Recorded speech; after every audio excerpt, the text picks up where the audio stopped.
Yes, like most normal people, I do not like formulas. Now, the good news is that in this class, you don't need to know many, if any, formulas to calculate time value of money problems.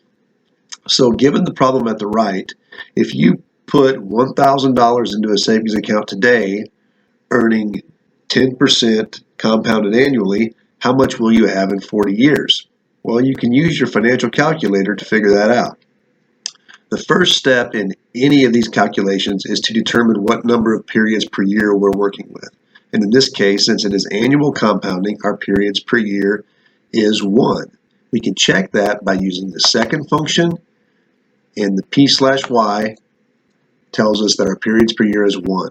So we are good to go.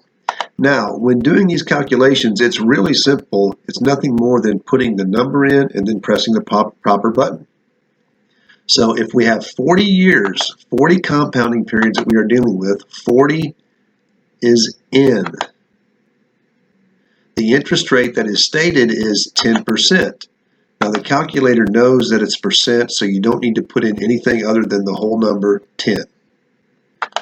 How much money are we starting with today? The problem gives us that, and that is 1,000. Now, all of these problems will have 3 pieces of information given. A fourth can be inferred, and then we would calculate the fifth. In this case, we've not been told anything about a regular recurring payment. So in payment, we will put 0.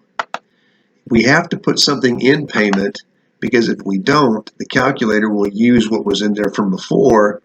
And if you had just calculated, say on an exam, you had just calculated a mortgage payment, that's what would go in this answer, and it would mess your final computation up. I'm sorry, that's what would go in this button, and it would mess your final computation up. So again, it's number then button, number then button. It doesn't matter which order you go in, but we've got numbers in all 4 of these buttons. Now we want to compute future value.